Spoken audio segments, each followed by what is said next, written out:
আসসালামু আলাইকুম, welcome back to my channel. So আজকে বিকাল থেকে আমি আমার ব্লগটি স্টার্ট করছি। বিকালের দিকে সব রুমের জানালা লাগিয়ে পর্দা টানাই দেওয়া হচ্ছে আমার ফার্স্ট কাজ আর কি। বিউটিফুল ফ্লাওয়ার্স, কত সুন্দর লাগছে। অ্যান্ড বিকাল, আজকের ওয়েদারটাও খুব সুন্দর।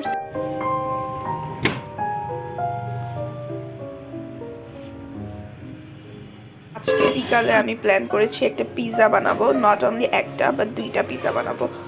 সো আমি কিন্তু আগেই এখানে রেসিপি দেখে লিখে নিয়েছি, let's ignore my hand writing.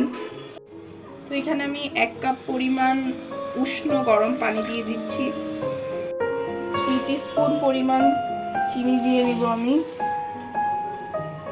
এখানে হাফ টিস্পুনেরও কম পরিমাণ একটু লবণ দিয়ে নিলাম ফর বেটার টেস্ট। সো এখানে আমি ইস্ট দিয়ে নিচ্ছি 2 টিস্পুন এর মতো। ভালো করে এবার এটাকে ভালো মতো চিনিটা যাতে মিক্স হয়ে যায় পানিটার সাথে 5 থেকে 10 মিনিটের জন্য ঢেকে রাখবো, যাতে ইস্টটা অ্যাক্টিভেট হয়ে যায়। জিনিসের জায়গায় জিনিসও রাখতে হবে, কারণ অগুছালো হলে পরে আবার এটা ঝামেলা। সি ওয়াট আই হ্যাভ, আমার রামেন নুডলস, এটা আমি একটা ভিডিও কিন্তু পেয়ে যাবা। তো টপিংস হিসেবে আমি চিকেনের ব্রেস্ট পিস ইউজ করবো। Now going to cut this. So here it's done. তো আমি এই চিকেনের ব্রেস্ট পিসটাকে মূলত মরিচের গুঁড়া, তারপরে আদা রসুন বাটা, জিরা গুঁড়া, ধনিয়া গুঁড়া, দেন পরিমাণ মতো লবণ দিয়ে ভালো মতো মেরিনেট করে কিছুক্ষণ রেখে দিব। এখানে আমি কাজী ফার্মের এই সসেসটা ইউজ করছি, 2টার মতো নিব। এই যে আমাদের ইস্ট অ্যাক্টিভেট হয়ে গিয়েছে। তো এখন এখানে 1 কাপ পরিমাণ ময়দা দিয়ে নিব। তো এই যে এখন এটা আলতো হাতে মেখে দিতে হবে। সো এটা কিন্তু প্রথমে একটু স্টিকি থাকবে, এরপরে ওই স্টিকিনেস দূর করার জন্য যতটুকু পর্যন্ত ময়দা দেওয়া লাগে দিয়ে দিয়ে এটাকে এরকম থিকনেসে আনতে হবে। এবং লাস্টলি এখানে একটু তেল মেখে দিতে হবে। মেখে আধা ঘন্টা 1 ঘন্টা বা 1 ঘন্টা 30 মিনিটের মতো রেখে দেওয়া লাগবে। চিকেনটা ম্যারিনেট করে রেখে দিয়েছি এবং সসেসটাও কেটে রেখে দিলাম।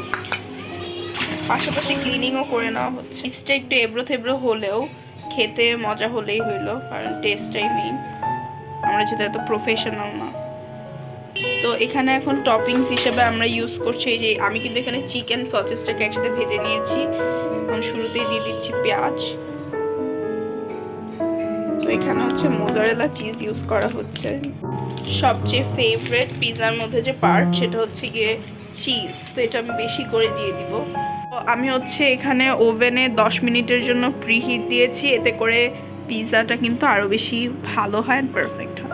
এটাকে এখন আমি ওভেনে দিয়ে দিব।